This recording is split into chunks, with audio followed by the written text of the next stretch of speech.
Assalamualaikum warahmatullahi wabarakatuh. Apa kabarnya hari ini anak-anak? Semoga tetap sehat dan semangat belajar. Kali ini kita akan belajar lagi materi pendidikan lingkungan hidup pada bab 7, yaitu materinya energi alternatif untuk kelas 5. Sebelum belajar, mari kita berdoa dulu supaya nanti dimudahkan oleh Allah dan diberi ilmu yang bermanfaat. Amin.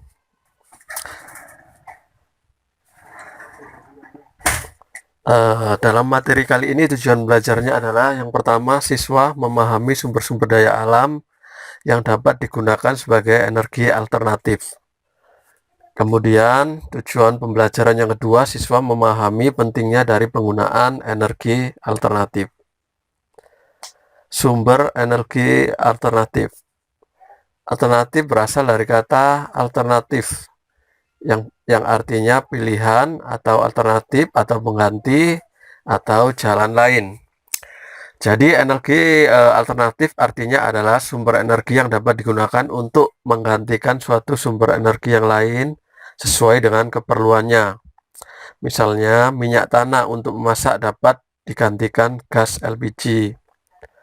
Gas LPG sebagai sumber energi untuk kompor gas dapat digantikan dengan biogas.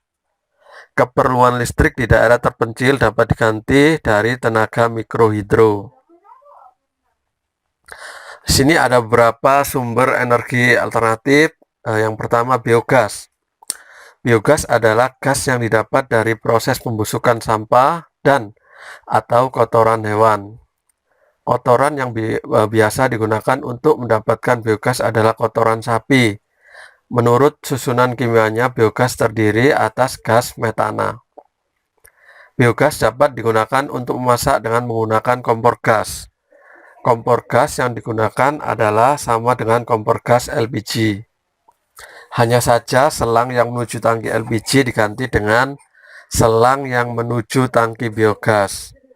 Tangki biogas adalah septic tank, tempat menampung kotoran sapi. Walau demikian, biogas tidak berbau. Biogas juga dapat digunakan untuk penerangan, yaitu dengan menggunakan lampu petromak. Pada lampu petromak, saluran yang berasal dari tangki minyak tanah diganti dengan selang dari tangki biogas. Maka jadilah lampu penerangan yang terangnya sama dan tidak berbau. Gambar di bawah berikut menunjukkan tangki biogas dari kotoran sapi. Kemudian berikutnya yang kedua, mikrohidro. Di pusat listrik tenaga air, satu sungai atau lebih dialirkan ke waduk.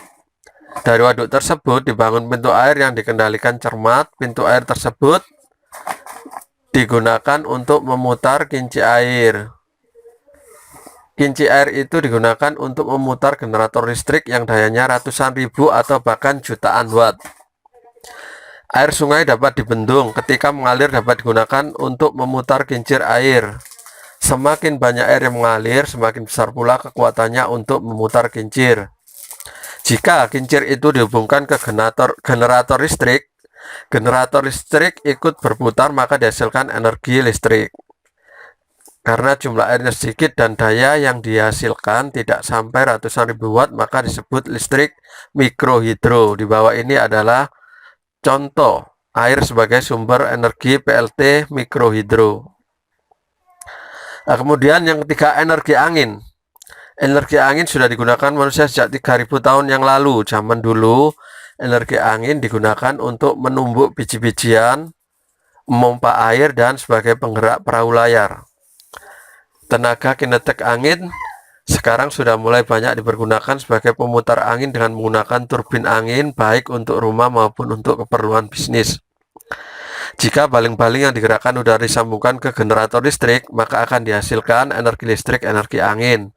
Satu turbin saja dapat menghidupi sampai dengan 30 rumah.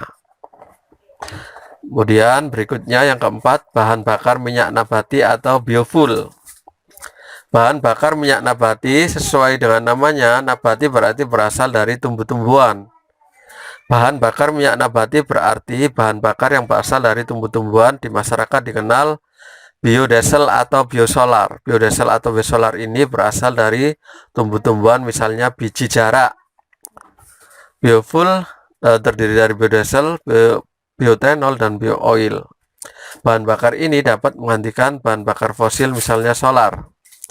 Di negeri kita, bahan bakar biofuel ini diproses dari kelapa sawit, molasses, singkong, dan jatropha atau biji jarak bakar. Berbagai penelitian tentang biofuel ini telah dilakukan oleh BPPT.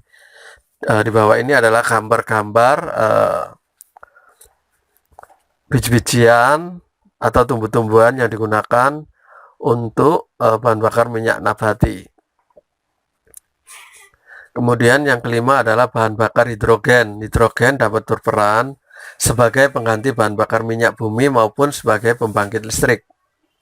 Sebagai pengganti bahan bakar minyak bumi, hidrogen dapat dibakar di dalam mesin sehingga dihasilkan energi sebagai pembangkit listrik. Reaksi hidrogen dapat menghasilkan energi listrik. Proses ini disebut elektrokimia. Proses elektrokimia hidrogen lebih hemat daripada proses pembakaran. Akhirnya proses elektrokimia hidrogen lebih disukai dan lebih banyak digunakan daripada proses pembakaran. Berikut contoh gambar di bawah ini adalah mobil masa depan dengan tenaga air. Yang berikutnya adalah energi matahari. Matahari menyinari bumi, sedangkan bumi berputar pada porosnya.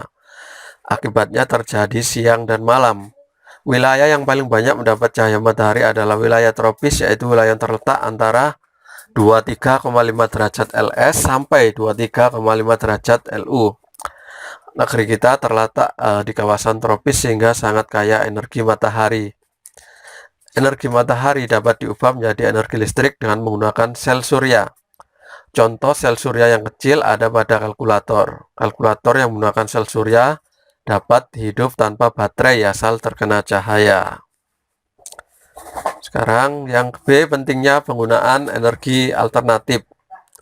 Saat ini sangat banyak peralatan yang menyandarkan keperluannya pada minyak bumi, seperti sepeda motor, mobil, kompor di dapur, dan PLTU mengkonsumsi bahan bakar dari minyak bumi dan batu bara. Baik minyak bumi maupun batu bara jumlahnya sangat terbatas dan bisa habis. Jika minyak bumi atau batu bara habis, kalian ke sekolah naik apa? Memasak nasi dengan apa? Merebus air dengan apa? Menerangkan lampu dengan apa? Sungguh sulit kalau kita membayangkan. Untuk mengatasi itu semua, para ahli berusaha keras melakukan penelitian agar mendapatkan sumber energi yang lain dari bahan bakar fosil tersebut. Beberapa penelitian sudah mulai dihasilkan, misalnya didapatkan sumber energi biogas, mikrohidro, angin, sel surya, sel hidrogen, minyak nabati, dan sebagainya. Energi alternatif agar benar-benar berkelanjutan, sumber energi harus memenuhi persyaratan berikut. Yang satu, bahan bakar terbarukan yang dapat diandalkan dan terbarukan. Bahan bakar gratis. Ketiga, energi bersih dan non-polusi.